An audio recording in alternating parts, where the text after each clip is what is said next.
Jeb and Jim Rustler. Now, when I first heard the story, I thought rustler were like cattle rustlers. But no, that was their name, Rustler. And they were from Virginia.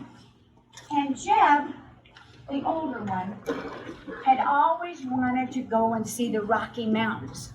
When the gold rush and the silver rush happened, he'd hear about these Rocky Mountains in Colorado.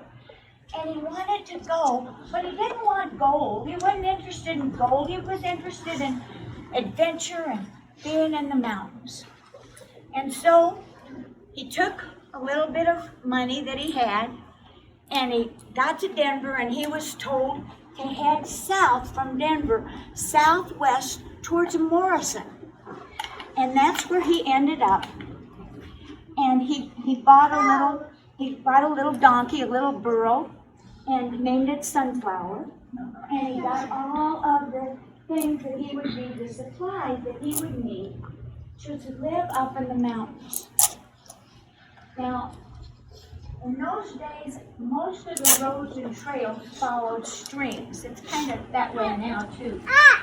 And so Turkey Creek, and I'm glad you did the turkey song, Turkey Creek has a lot of wild turkeys, and that's why it's called Turkey Creek. It comes up by 285. Of course, there was no big highway then. It was just a little road.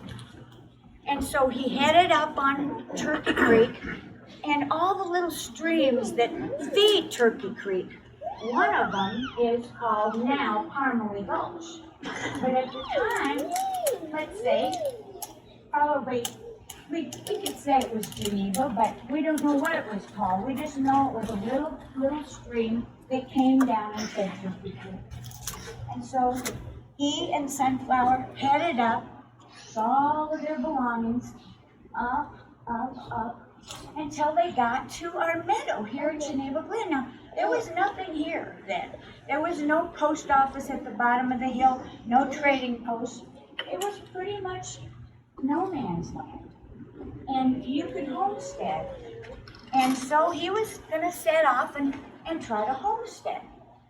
Now, for you that have been around Geneva Glen a while, you know that whenever you come up towards the council ring, up towards Archery, you always feel a breeze coming down there.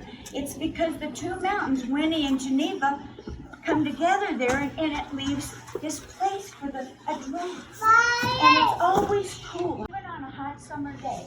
And old Jeb, he had come from Virginia, where it's hot and sticky a lot of the time. He thought that was the sign that he should head up that way. And so there they went. They headed up. And he got to the place where some of us might go straight to Merlin's Rocks or Merlin's, but he headed the other way up towards what we call Marshmallow Meadow. As he was going, he thought it was wonderful and beautiful, but he kept feeling like something was watching. He had an uneasy feeling. He gets up there and he doesn't turn left where we might go to the shrine. He goes to the right. He always goes to the right. And he heads on up until you get to me, it's the prettiest place in Geneva Glen. It's an aspen grove. And that aspen grove is just beautiful. And the quaking aspen and them rustling like that, he just fell in love with it. And just beyond the aspen grove is this beautiful marshmallow meadow. And then it was all green and full of wildflowers. And so he decided that's where he'd build his cabin. Well, it was easy task for him. He'd done a lot of building when he lived in Virginia, and there were so many trees, the ponderosa and the fir, and he hewed them down, and in no time, in less than a month, he had a little one-room cabin, and he put a little porch on one end of it so he could look out at the meadow. And he had an old rocking chair, and he'd sit there, and he'd look out at that meadow. But he always felt like something was watching him. It was just this feeling he had. It was an uneasy feeling. Now, he knew a lot about the animals that lived up here. he knew that there were bear and there were foxes and there'd be mountain lions and bobcats and lots of elk and deer, rabbits, porcupine. And he wasn't afraid of the animals. There was so much food here, and the mountain lions would have plenty of deer that they could eat. He knew that if he was just cautious and not foolish, that he didn't need to worry about the animals. And he still had a feeling of uneasiness. Well, one night, just as it got dark, he heard a scream that really made his blood freeze. And he knew that mountain lions and bobcats sometimes make a scream. It sounds like a child crying or a woman screaming. But this was different.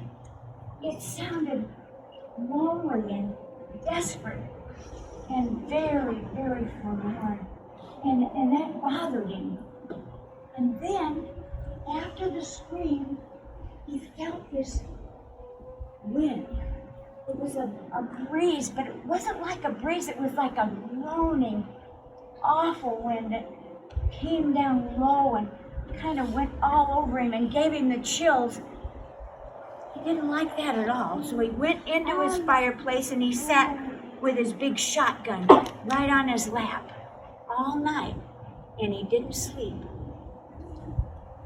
Well, in the next few months, this feeling would come to him every now and then. And he kept thinking, no, don't be foolish, Jeff. It's just your imagination. You're lonely. Don't be silly. But it kept coming back. And he kept thinking something was watching him. Something was there, seeing everything he did. And one night when that wind came up around him again and howled so much, he got out there with his gun, his shotgun, and he said, "Where are you? Come here. Let me see who you are." And then it was quiet, and the wind stopped. Well, this went on for quite a while, and then it was winter. And poor Jeb had never been to a Colorado winter before. The snow got so high that he and his little girl, they couldn't even get down to Morrison to get more supplies. So all of January, February, and March, they were stuck up here. He had plenty to eat as far as meat, but he was starting to run out of other things like flour. And he was anxious to get back down with people. Well, when he got down there was about the end of March, the beginning of April. He got down there to the store in Morrison, and old George was there, and he gave him everything that he needed. And when Jeb left, George said to his wife, Grace, he said, "Gracie, did you see Jeb? I mean, did you notice him? When he came here the first time, he looked like he was about 25 years old. He looked like he was 40 now. His face looked kind of funny and drawn." Gracie said, "Oh, George, you're just being silly. He just needs a woman in his life to clean him up, feed him better, and cheer him up. Just forget it." Well, the only place that Jeb could get any kind of communication with anybody was down there in Morrison. That's where he would get letters from his brother and his parents and other friends. His brother was saving his money so he could come and visit him, stay a couple months. And you'd think that Jeb was excited about it, but he was happy, and he's also uneasy, and he didn't know why. And he thought, I think he'll think I'm crazy, that I think someone's looking at me all the time. You think he'll think I'm crazy about this wind that comes and this panting? It sounded like panting. Well, time went by and the months went by, and occasionally this would happen. But another winter came, and another big snow. And they hadn't seen Jeff down Morrison. It was almost May. And they were wondering how he was doing. And one day in comes this fellow that looks just like Jeff. It's his brother. It's his brother Jim. And he came to rent a horse and to get the final directions to go up Turkey Creek. And he was so excited. And George says, you know, we haven't seen your brother in a long time. I hope he's okay. Jim says, oh, he loved that old cabin so much, I'm sure he's just fine. He heads on his horse up Turkey Creek Canyon, and he turns the right way. He goes right, he goes up in by our meadow, and he feels that breeze coming down. He remembered his brother called it the breath of the mountain. And so he said, must be on the right track. And he heads up, and he's going up that rocky trail. It was a rocky trail for the horse. And he thought, gee, am I on the right trail? But finally, he got to the aspen bed. And there were the aspen just quaking and making that beautiful sound. And he felt like he must be in the right place. And sure enough, he went just a little farther, and there was the cabin. And he yelled, hey, Jeb! Jeb, where are you? No answer.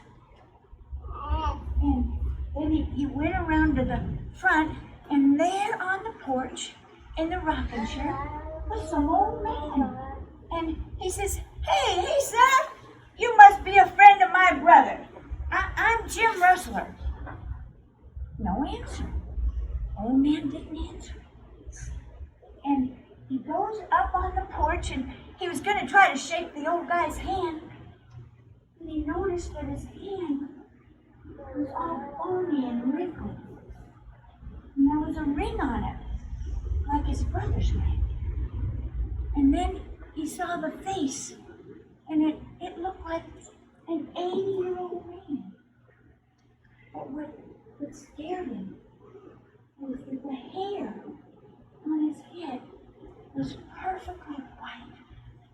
All long, white hair. And the man was dead. And the man was his brother. Jeff was dead.